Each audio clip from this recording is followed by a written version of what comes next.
SSC নিয়োগ প্রক্রিয়া সংক্রান্ত মামলায় হাইকোর্টের নির্দেশে চাপে রাজ্য এবং স্কুল সার্ভিস কমিশন।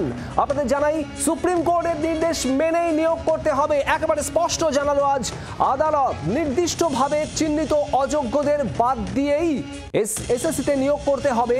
যদি কোনো নির্দিষ্টভাবে চিহ্নিত অযোগ্য ব্যক্তি ইতিমধ্যে আবেদন করে থাকেন তাহলে সেটা বাতিল বলে গণ্য হবে। নির্দেশ কলকাতা হাইকোর্টের। নির্দিষ্টভাবে চিহ্নিত অযোগ্যদের নিয়ে আজ আদালতে নিজেদের অবস্থান স্পষ্ট করে রাজ্য এবং স্কুল সার্ভিস কমিশন, এবং তারপর আদালতের এই নির্দেশ নিয়োগ প্রক্রিয়ায় অংশগ্রহণ করা নিয়ে নির্দিষ্টভাবে চিহ্নিত অযোগ্যদের পাশেই দাঁড়ায় আজ রাজ্য এবং কমিশন। সুপ্রিম কোর্ট কোথাও বলেনি যে নির্দিষ্টভাবে চিহ্নিতদের, অযোগ্য চিহ্নিতদের নতুন নিয়োগ প্রক্রিয়ায় তারা অংশ নিতে পারবেন না। সুপ্রিম কোর্টের নির্দেশ অনুযায়ী নির্দিষ্টভাবে অযোগ্যরা, চিহ্নিত অযোগ্যরা বয়সজনিত ছাড় পাবেন না। শুধু এমনটাই বলা হয়েছে, এটাই সওয়াল এসএসসির আইনজীবী কল্যাণ বন্দ্যোপাধ্যায়ের।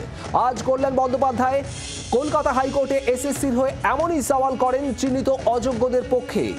কমিশনের কাছ থেকে এই ব্যাখ্যা প্রত্যাশিত নয়, এরপরই মন্তব্য করেন বিচারপতি সৌগত ভট্টাচার্য।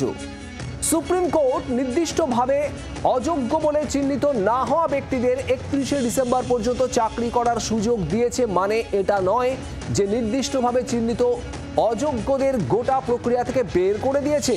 এমনও সওয়াল করা হয় স্কুল সার্ভিস কমিশনের তরফে, অর্থাৎ একেবারে গোটা সওয়াল পর্বে চিহ্নিত অযোগ্যদের পাশে দাঁড়ানোর চেষ্টা স্কুল সার্ভিস কমিশনের তরফে আইনজীবী কল্যাণ বন্দ্যোপাধ্যায়ের। অর্ণবাংশু নিয়োগী আমাদের প্রতিনিধি রয়েছেন আমাদের সঙ্গে সরাসরি। অর্ণবাংশু, আজ আদালতে চিহ্নিত অযোগ্যদের পক্ষে দাঁড়াবার চেষ্টা করা হয় এসএসসি এবং রাজ্যের তরফে, ঠিক কি সওয়াল করা হয় তাদের তরফে, এবং এরপর আদালতের কি বক্তব্য? যোগাযোগ বিচ্ছিন্ন হয়েছে, অর্ণবাংশুর সঙ্গে কথা বলবো আমরা। তার আগে আপনাদের জানাই যে এসএসসির সওয়াল শোনার পর আদালতের বক্তব্য, টাকা ফেরত দেওয়ার কথা বলেছে সুপ্রিম কোর্ট। এত বড় দুর্নীতির অভিযোগ, তারপরেও আপনারা এটা বলছেন, প্রশ্ন বিচারপতির। আর আইনজীবী ফিরদৌস শামীম তিনি কি বলেছেন শোনাবো আপনাদের। আজকে মহামান্য বিচারপতি সৌগত ভট্টাচার্যের বেঞ্চ নির্দেশ দিল, যারা টেন্টেড ক্যান্ডিডেট, যাদের এই নিয়োগ প্রক্রিয়ায়, নতুন নিয়োগ প্রক্রিয়ায় পার্টিসিপেট করার অধিকার দিয়েছিল, পার্টিসিপেট করার সুযোগ দিয়েছিল, আজকে মহামান্য বিচারপতি বললেন যারা টেন্টেড ক্যান্ডিডেট তাদের নতুন নিয়োগ প্রক্রিয়ায় বসতে পারবেন না। ইভেন যারা অলরেডি অ্যাপ্লিকেশন করে ফেলেছেন, যেহেতু 14 তারিখ থেকে অ্যাপ্লিকেশন শুরু হয়ে গেছিল, তাদের ওই অ্যাপ্লিকেশনগুলো ক্যান্সেল করতে বলেছেন। এবং নিয়োগের যে বিধি পরিবর্তন, অর্থাৎ ওই নাম্বার ডিভিশনের যে পরিবর্তন, সেটা তিনি ওই পয়েন্টটি এন্টারটেন করেননি। ফলে সেই পয়েন্ট নিয়ে বলেছেন যে না, যেমনভাবে চলছিল ওইভাবেই চলবে। অর্ণবাংশু নিয়োগী আমাদের প্রতিনিধি রয়েছেন আমাদের সঙ্গে সরাসরি। অর্ণবাংশুর কাছে যাব। অর্ণবাংশু, একেবারে চিহ্নিতভাবে যারা অযোগ্য তারা কোনোভাবেই নিয়োগ প্রক্রিয়া অংশ নিতে পারবেন না। যারা ইতিমধ্যে আবেদন করেছেন সেই আবেদনও বাতিল হবে, স্পষ্ট রায় আদালতের। আর এখানেই এসএসসি এবং রাজ্যের তরফে আজ ঠিক কি সওয়াল করা হয়েছিল, তাদের কি বক্তব্য ছিল সওয়ালে?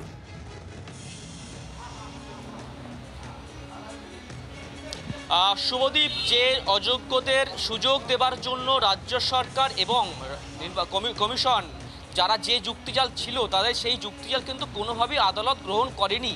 আদালতে তাদের বক্তব্য ছিল এটাই যে সুপ্রিম কোর্ট কোথাও সেই নির্দেশে বলেনি যে ভবিষ্যতের কোনো নিয়োগ প্রক্রিয়ায় যে অযোগ্যরা অংশগ্রহণ করতে পারবেন না, অর্থাৎ তারা অংশগ্রহণ করতে পারবে, তারা এমনটাই দাবি করেছেন। কিন্তু এই যুক্তি আদালত ভেঙেছে তার পাল্টা যুক্তি দিয়ে। আদালতের বক্তব্য, আপনারা দেখুন যে সুপ্রিম কোর্ট শুধুমাত্র যে নিয়োগ বাতিল করেছে এমনটা নয়, পর্যবেক্ষণটা ভয়ঙ্কর, যে দুর্নীতি হয়েছে এক। দ্বিতীয়ত সুপ্রিম কোর্ট এও বলেছে যে অযোগ্য যারা প্রার্থী তারা বেতন ফেরত দেবেন। তারপরেও আপনারা কিভাবে বলতে পারেন যে সুপ্রিম কোর্ট কোথাও উল্লেখ করে বলেনি যে অযোগ্যরা পরীক্ষায় বসতে পারবে না? সুতরাং রাজ্যের এই যুক্তিজাল বা যুক্তি কিন্তু আদালত গ্রহণ করেনি এবং বাতিল করেছে। বাতিল করার পাশাপাশি আদালত বলেছে যে এই অযোগ্যরা কোনোভাবেই কিন্তু আসন্ন নিয়োগ প্রক্রিয়ায় তারা বসতে পারবেন না। কিন্তু এই বিজ্ঞপ্তি নিয়ে আরও অনেক প্রশ্ন ছিল যে 10 নম্বর বাড়তি দেওয়া, সেই সব বিষয় কিন্তু আদালত হস্তক্ষেপ করেনি। অর্থাৎ কমিশনের সিদ্ধান্তকেই চূড়ান্ত রেখেছে। শুধুমাত্র অযোগ্যদের পরীক্ষায় বসার ক্ষেত্রে কিন্তু আদালত একটা রেখা টেনে দিল, অর্থাৎ তারা কোনোভাবেই পারমিশন পাবে না এই পরীক্ষায় বসার জন্য। অর্থাৎ অর্ণবাংশু, এসএসসির তরফে বা রাজ্যের তরফে যাই সওয়াল করা হোক না কেন, চিহ্নিত অযোগ্যরা কোনোভাবেই নিয়োগ প্রক্রিয়া অংশ নিতে পারবে না, স্পষ্ট করে দিয়েছে আদালত। আর এখানে আপনাদের শোনাবো চাকরি হারারা তারা কি বলছেন আজকের পর। হাইকোর্ট বলেছে যে চিহ্নিতরা বসতে পারবে না। এখন সেই চিহ্নিতদেরকে তো চিহ্নিত করে তবে তো তারা তো application form fill up already করে দিয়েছে, হয়তো সেটা কে জানে। যদি করে দিয়ে থাকে তাদেরকে চিহ্নিত যদি না করে, পরবর্তীকালে এই প্যানেল তো আবার ঝুলে যাবে। কারণ পরবর্তীকালে যখন পরীক্ষার পরে যখন আবার এখানে নিয়োগ প্রক্রিয়া শুরু হওয়ার একটা সম্ভাবনা দেখা দেবে এখান থেকে, তখন যদি কোনো চিহ্নিত ধরা পড়ে যে চিহ্নিত পরীক্ষা দিয়েছিল, তখন কি হবে? তখন এত ছেলে মেয়ে যারা পরীক্ষা দিচ্ছে তাদের ভাগ্য তো সেই তো আইনি জটিলতায় ঝুলে গেল। বাতিল কিভাবে করবে, কি প্রসেসে করবে, সেটা পুরো দায়িত্ব কিন্তু এসএসসিরই। এতদিন পর্যন্ত যে কোনো টেন্টেড ফিল আপ করেনি সেটা তো আমরা জানতে পারবো না। সেটা একমাত্র জানতে পারবে কারণ কারা যোগ্য, কারা অযোগ্য, কারা চিহ্নিত দাগি, কারা দাগি নয়, সমস্ত তথ্য কিন্তু রয়েছে এসএসসির কাছে। একমাত্র এসএসসি পারে এটাকে সেগ্রিগেট করতে। অর্ণবাংশু কাছে ঠিক এই জায়গাতে আরো একবার যাবো। অর্ণবাংশু, কারা চিহ্নিত, কারা যোগ্য, কারা অযোগ্য, এই প্রশ্ন নিয়েই যাবতীয় সমস্যা। এই প্রশ্নের মাঝখান থেকেই শীর্ষ আদালত যাবতীয় নিয়োগ প্রক্রিয়া 2016 বাতিল করে দিয়েছিল। তারপরেও অযোগ্যদের পাশে দাঁড়ানোর চেষ্টা রাজ্যের তরফে। কল্যাণ বন্দ্যোপাধ্যায়ের সওয়াল কি ছিল আজ?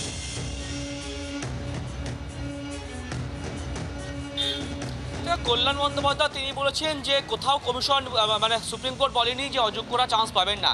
কল্যাণ বন্দ্যোপাধ্যায় আরও একটি কথা বলেছেন, যদি তারা বাদ যায় তাহলে 2016 সালে যখন এই পরীক্ষা নেওয়া হয়েছিল সেই সময় যারা পরীক্ষায় অনুত্তীর্ণ হয়েছিল তাদেরকে কি হবে আবার এই সিলেকশন প্রসেসে চান্স দেওয়া যায়।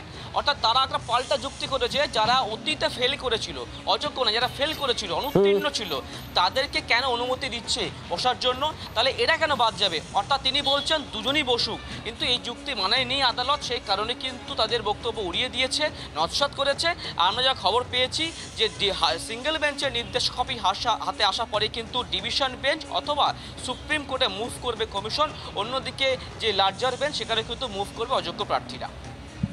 সঙ্গে থাকা অর্ণবাংশু, অর্থাৎ অর্ণবাংশু যেটা জানাচ্ছে যে সিঙ্গেল বেঞ্চের আজকের নির্দেশের পর হায়ার বেঞ্চ, ডিভিশন বেঞ্চ অথবা শীর্ষ আদালতের দ্বারস্থ হতে পারে রাজ্য এবং কমিশন।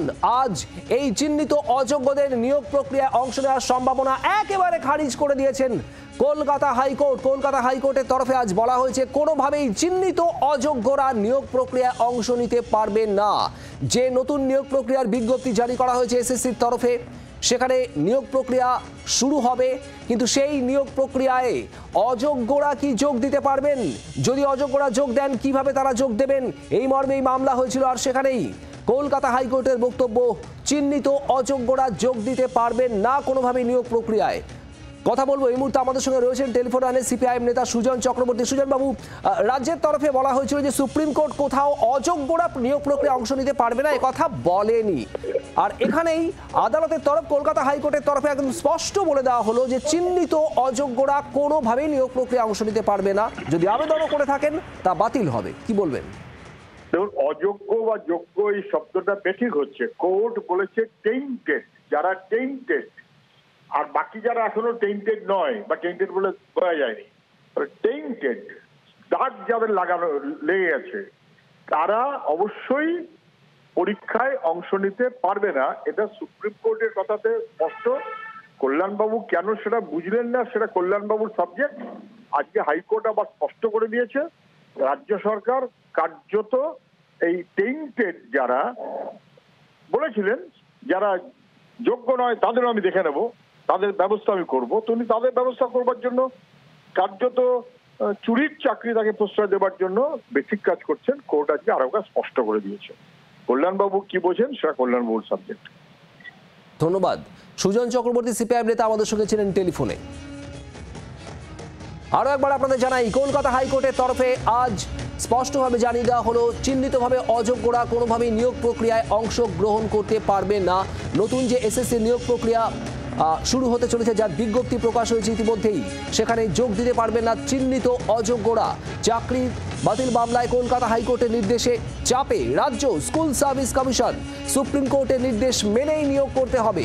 চিহ্নিত অযোগ্যদের বাদ দিয়েই এসএসসিতে নিয়োগ প্রক্রিয়া হবে। যদি কোনো চিহ্নিত অযোগ্য, নির্দিষ্টভাবে যারা অযোগ্য বলে চিহ্নিত, তারা আবেদন করে থাকেন ইতিমধ্যেই, তাহলে সেই আবেদনও বাতিল বলে গণ্য হবে, এমনটাও বক্তব্য কলকাতা হাইকোর্টের। নির্দিষ্টভাবে চিহ্নিত অযোগ্যদের নিয়ে আজ নিজেদের অবস্থান স্পষ্ট করে রাজ্য স্কুল সার্ভিস কমিশন। কার্যত তাদের পাশে দাঁড়ায় স্কুল সার্ভিস কমিশন এবং রাজ্য। নিয়োগ প্রক্রিয়ায় অংশগ্রহণ করা নিয়ে এই চিহ্নিত অযোগ্যদের কোথাও সুপ্রিম কোর্টের তরফে বলা হয়নি যে তারা নিয়োগ প্রক্রিয়া অংশ নিতে পারবে না। এই মর্মেই আজ সওয়াল করা হয় এসএসসির তরফে। আর এখানেই কলকাতা হাইকোর্টের স্পষ্ট নির্দেশ, কোনোভাবেই অযোগ্য বলে চিহ্নিত হওয়ারা তারা নিয়োগ প্রক্রিয়া অংশ নিতে পারবেন না। এই মুহূর্তে আমাদের সঙ্গে টেলিফোন লাইনে রয়েছেন বিজেপি নেতা রাহুল সিনহা। রাহুল বাবু, চিহ্নিতভাবে যারা অযোগ্য এসএসসির এই নিয়োগ প্রক্রিয়ায়, তারা কোনোভাবেই অংশ নিতে পারবেন না, একেবারে স্পষ্ট জানিয়ে দেওয়া হলো কলকাতা হাইকোর্টের তরফে। কি বলবেন? দেখুন, বিষয় হচ্ছে এখানে পরিষ্কার একটা জিনিস, যে যারা অযোগ্য অথচ পয়সার বিনিময়ে চাকরি নিয়েছে, তাদের তো জেল হওয়া উচিত। আর যারা পয়সার বিনিময়ে চাকরি দিয়েছে তাদেরও জেল হওয়া উচিত। সেক্ষেত্রে আবার তাদের ক্ষেত্রে কিসের আপনার মানবতা? অতএব যা কলকাতা হাইকোর্টের বিচারপতি যে নির্দেশ দিয়েছে একদম সঠিক। আমরা মনে করি যারা অযোগ্য তারা প্রকাশ করুক কাদের কাছে টাকা দিয়ে, কিসের বিনিময়ে তারা চাকরি পেয়েছে, কত টাকার বিনিময়ে চাকরি পেয়েছে, এটা হওয়া উচিত। অতএব অযোগ্যদের জন্য আজকে যোগ্যরা ফুটপাতে বসে আছে। সেই কারণে তৃণমূলের চোরদের নাম প্রকাশ হওয়া উচিত, সেটা করা দরকার। এবং যা হাইকোর্ট বলেছে একদম সত্যিকারের যেটা ন্যায় সেটাই বলেছে। ধন্যবাদ। বিজেপি নেতা রাহুল সিনহা আমাদের সঙ্গে ছিলেন টেলিফোন লাইনে। বিচারপতি সৌগত ভট্টাচার্যের সিঙ্গেল বেঞ্চ আজ খারিজ করে দিয়েছে চিহ্নিতভাবে অযোগ্যদের নিয়োগ প্রক্রিয়ায় অংশ নেওয়ার সম্ভাবনা, এবং তারা কোনোভাবেই এই নিয়োগ প্রক্রিয়ায় অংশ নিতে পারবেন না, স্পষ্ট বক্তব্য কলকাতা হাইকোর্টের। এই মুহূর্তে আমাদের সঙ্গে টেলিফোন লাইনে রয়েছেন তৃণমূল নেতা জয়প্রকাশ মজুমদার। জয়প্রকাশ বাবু, এসএসসির তরফে আজ সওয়াল করা হয় যে সুপ্রিম কোর্টে কোনোভাবেই বলা হয়নি যে চিহ্নিত অযোগ্যরা নিয়োগ প্রক্রিয়া অংশ নিতে পারবে না, যদিও মামলায় আদালতের তরফে স্পষ্ট বলে দেওয়া হয়েছে চিহ্নিত অযোগ্যরা নিয়োগ প্রক্রিয়ায় কোনোভাবেই তারা অংশ নিতে পারবে না। কি বলবেন? না, আইনের রাস্তা তো আইনের পথেই চলবে। এখানে তো রাজ্য সরকার কখনো বলেননি যে আমরা অযোগ্যদের তাদেরকে আমরা সমর্থন করি। এবার প্রশ্ন হচ্ছে চিহ্নিত এবং অযোগ্য এই ব্যাপারটা সিবিআই একরকম ভাবে বলেছে, এসএসসি আমরা জানি তাদের মাপকাঠি আলাদা, এটা নির্ণয় করতে হবে। কিন্তু হাইকোর্টের এই যে অবজারভেশন যে চিহ্নিত অযোগ্যদের কোনোভাবেই তারা অ্যাপ্লাই করতে পারবেন না, নতুন করে পরীক্ষায় বসতে পারবেন না ইত্যাদি, সেটা হাইকোর্ট বললে যাদের বিরুদ্ধে এই আদেশ তারা তাদের জন্য আইনের পথে চলবে। রাজ্য সরকার কখনো এদের পক্ষ নিয়ে রাজ্য সরকার অন্তত লড়েনি। এর ভবিষ্যতে তখন দেখা যাবে এর যদি ওপরের উচ্চ আদালতে যাওয়া হয় সেটা কি হয় না হয় সেটা আলাদা প্রশ্ন, কিন্তু এই জায়গাতে তো কোনো দ্বিমত থাকার কথা নয়। ধন্যবাদ।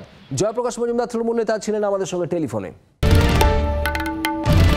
বাংলার আওয়াজ, বাঙালির আবেগ, জি 24 ঘন্টা।